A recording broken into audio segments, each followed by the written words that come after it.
News 28 मराठीमध्ये आपले स्वागत आहे। आजच्या मोठ्या बातम्यांबद्दल बोलूया। उपमुख्यमंत्री तथा ज्येष्ठ नेते अजित पवार यांच्या निधनाने महाराष्ट्रावर शोककळा। प्रशासनावर मजबूत पकड आणि वेळेची काटेकोर शिस्त ही अजित पवारांची ओळख होती।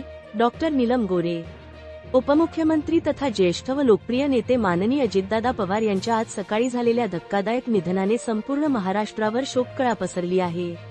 हा विश्वास बसणार नाही असा क्षण असून राज्याने एक दूरदृष्टी असलेला नेतृत्वगुणी नेता गमावला आहे, असे विधान परिषद उपसभापती डॉक्टर नीलम गोरे यांनी म्हटले आहे। डॉक्टर गोरे म्हणाल्या की सलग 7 वेळा विधानसभेवर निवडून आलेले अजित पवार हे प्रशासनावर मजबूत पकड, वेळेचे काटेकोर नियोजन आणि निर्णयक्षमतेसाठी ओळखले जात होते। कोरोना काळात त्यांनी सातत्याने आढावा बैठका घेऊन जनतेला दिलासा देणारे निर्णय घेतले। तसेच शाश्वत विकास उद्दिष्टांसाठीचा निधी संपूर्ण महाराष्ट्रासाठी राखीव ठेवण्याचा दूरगामी निर्णय त्यांच्या नेतृत्वाची दृष्टी दर्शवतो। विधान परिषद उपसभापती पदाच्या काळात विविध समित्या व सभागृहाच्या कामकाजात त्यांचे योगदान अत्यंत मोलाचे राहिले।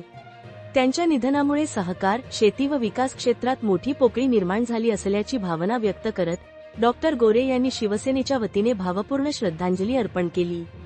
अजित पवार हे उत्तम संसदपटू होते आणि विधान परिषदेत त्यांचे योगदान कायम स्मरणात राहील। त्यांच्या कुटुंबियांना व सर्वांना हे दुःख सहन करण्याची शक्ती ईश्वर देवो, अशी प्रार्थनाही त्यांनी केली। पुणे सिटी रिपोर्टर विठ्ठलराव बेडगेची रिपोर्ट।